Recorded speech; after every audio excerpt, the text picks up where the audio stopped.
Morning everyone. So today it's day 21 of the Wellbeing devotional, daily devotions, and do you know what? I'm actually loving it. I don't know who else is loving it. If you are, then write down in the comments below that you are enjoying it, because I really am.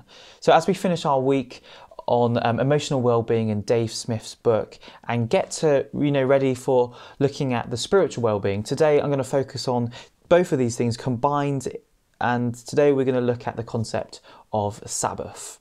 So imagine a time when you felt inundated with work, when you had loads of things on. How did you feel? Maybe stressed or annoyed. Now imagine someone just coming alongside you and helping you and carrying some of that workload and giving you time just to stop and to rest. How do you feel now? Probably happy. I would feel happy. And this imagery can actually be applied and seen in the lives of God's people in the Old Testament. And the Israelites, they were bombarded with work. When they became slaves in Egypt, they suffered because of their hard labour. After years and years of intense work, the Lord heard their cries of mercy and brought them out of slavery. God is like that, someone who comes alongside us, who actually came alongside Israel and gave them time just to stop and time to rest. And he didn't stop there. He actually provided this day of rest, Sabbath, a time for the Israelites to worship him, a day that God blessed. And the concept of Sabbath was then re-established as a pattern of for God's people. And I say re-established here because in Dave's book, Dave Smith's book, he actually points out that the Sabbath goes right back to the creation account, where God rested on day 7 after creating and working for 6 days.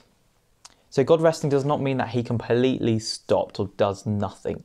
No, he rested from creating, not sustaining. So God is on the throne delighting in his creation. So now, free from slavery, the Lord expected his people to pattern their lives after what he himself had done at creation, to implement the gift of Sabbath in their lives. And even Jesus saw the gift of the Sabbath and proclaimed in Mark 2:27 that the Sabbath was made for man, not man for the Sabbath. So considering this, we learn that God wants his people to give time to worship him. However, the 21st century, we can find ourselves with technology bombarding our lives and intense work ethic as well, which can keep individuals from worshipping God. We can find it difficult to find that time just to stop and rest in him. Similarly to Israel, we need a Sabbath rhythm in our lives. We need a rhythm that includes relaxation and also reflection. And that's in order that our lives and our souls and bodies may be renewed. And learning to rest is part of our discovery of what it means to live life as it has always intended to be. And in his book, Dave Smith says that Sabbath should not feel like a burden. And I completely agree with him, and I hope you do too. So Sabbath is an invitation to delight in what God has done for us. And it's time when we can be refreshed physically, emotionally, spiritually, and relationally. So that's kind of benefiting our whole well-being there. And not only is Sabbath beneficial for us, it's actually beneficial for the earth and for creatures all around us outside. For example, like the first lockdown, it kind of performed an emergency break on our hurried lives. And though it was frustrating and confusing, positives started to actually appear around us. The Natural History Museum, listen to this, Natural History Museum recorded how people saw a 97% increase in butterflies and moths, 33% increase of squirrels and other rodents, and 143% increase in bats. How cool is that? So that's dubbed the anthropause.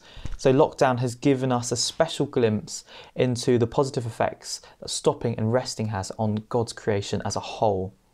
Sabbath benefits you and others.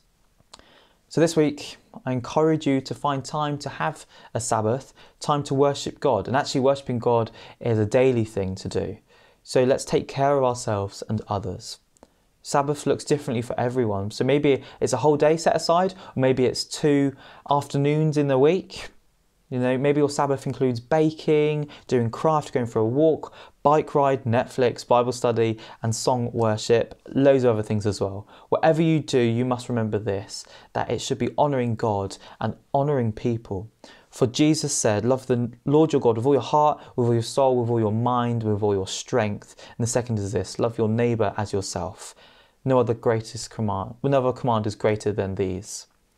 So as Dave said in his book, let me also conclude in today's devotional with a reminder of the purpose of the gift of Sabbath in our lives. In 6 days, the Lord made the heavens and the earth, and on the seventh day, he rested and was refreshed. And if God rested, then we are encouraged to do the same. So that'll be a reminder to you today that the gift of Sabbath should be implemented in your lives, and we should take that as a blessing and go for it.